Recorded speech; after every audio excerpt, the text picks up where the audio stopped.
જામનગરના નવા ગામ ઘેડમાં ચાલતી ઘોડી પાસાની ક્લબ ઝડપાઈ 26ની ધરપકડ.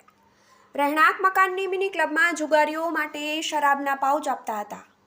જુગાર રસિયા 8 વેપારી, એક બિલ્ડર પોલીસ સકંજામાં. ક્લબનો સંચાલક ફરાર. 11 લાખની રોકડ રકમ, 1 લાખના સેલફોન સહિત ₹12.18 લાખની મત્તા કબજે.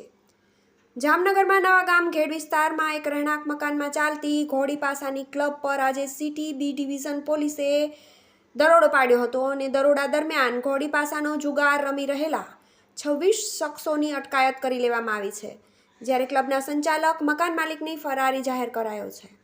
પોલીસે બનાવના સ્થળેથી ₹11 લાખથી વધુ રોકડ રકમ ઉપરાંત મોબાઈલ ફોન અને ઘોડી પાસા સહિતનું જુગારનું સાહિત્ય કબજે કર્યું છે.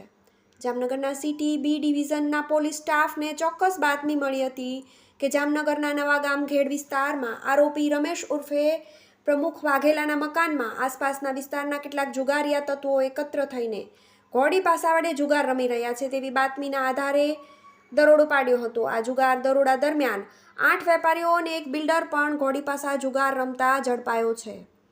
આ ક્લબની ખાસિયત એ હતી કે અહીં જુગાર રમાડવાની સાથે સાથે વિદેશી શરાબ પણ પીરસવામાં આવતો હતો.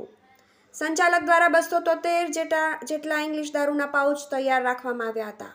પોલીસ દ્વારા બનાવના સ્થળેથી ₹40,950ની કિંમતના 273 નંગ ઇંગ્લિશ દારૂના પાઉચ કબજે કર્યા છે અને ક્લબના સંચાલક અને મકાન માલિક રમેશભાઈ વાઘેલા સામે અલગથી દારૂબંધી ભંગ અંગેનો ગુનો નોંધવામાં આવ્યો છે. અહીં દરોડા દરમિયાન 26 જેટલા જુગાર રમી રહેલા મળી આવ્યા હતા.